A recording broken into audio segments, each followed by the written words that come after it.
Hey guys, this is Alan and this is a camera flash, and today we are going to talk about why do you need a camera flash.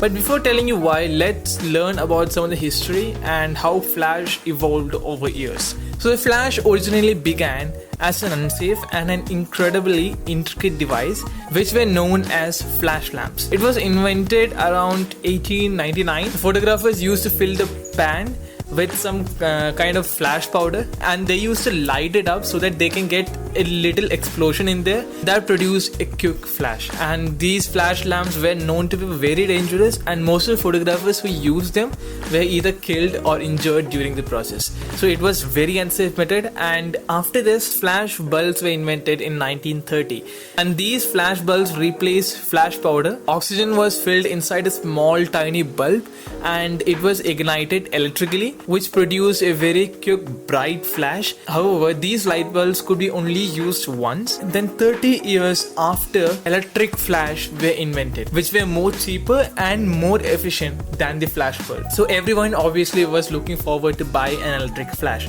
and these flash are the same flash which are now attached to the camera. The only difference is the flashes we are using now, like these, are more advanced than those first generation electric flash. Then after all these generation of flash, in early 2000s, electric flash were invented, and it was actually a boom.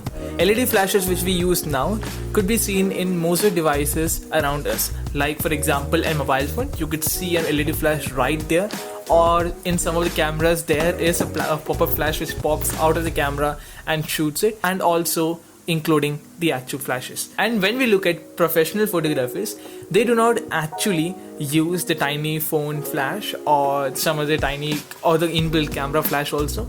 They use flashes like this. I mean, not this particular one, but this particular type. This particular flash which I'm holding is the Godox TT350 for Sony. It's a very small, tiny, lightweighted flash which is perfect for my camera.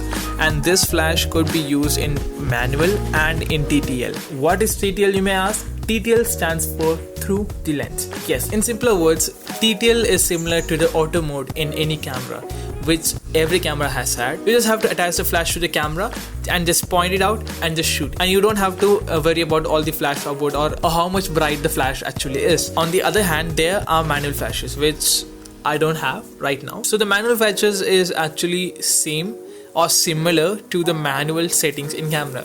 You have to set everything manually. You have to set the flash output or the distance the subject is. Everything should be set it up manually. The only downside of using a TTL flash like this is that the device itself judges the situation or judges the environment you're on and decides what to output, and this may lead to some images being overexposed or some images being underexposed. And the main disadvantage of using a manual flash is that you have to set it every single time you shoot the image. If there is any slight changes in the light, your photograph will be ruined.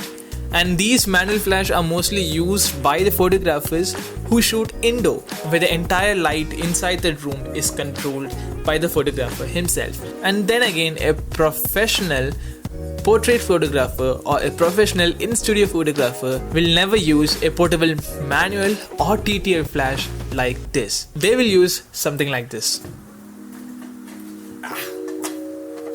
This, my friends, is the Elinchrom FRX 200.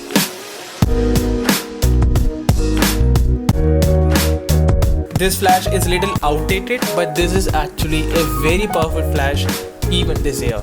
This uses something like this, which are much bigger than the LED bulbs over here, and they use exactly the same technology of every single flash. They just flash out, but you need to set everything manually itself. But there are some of the modern flashes which do have a TTL on this big flashes too, but these are mostly used in studios, and these are also very expensive than these.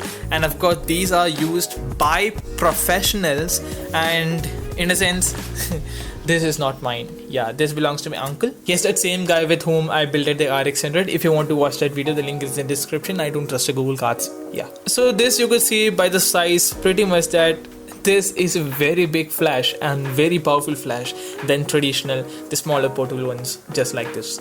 But the advantage which you get by using this one is that you could create a complete lighting environment using this flash. Yes, there is also one more pair which goes on equally with side. You must have seen in movies or in studios that there are two pairs holding like this, and it is shooting directly to the subject, which just gives a great dramatic lighting effect. And as you can see on the back of this flash, you can see that there are a lot of controls over here, which is used to control the output of how much light it should output and the distance between the subject and the camera and the flash. And there are like so much aspects to this alone.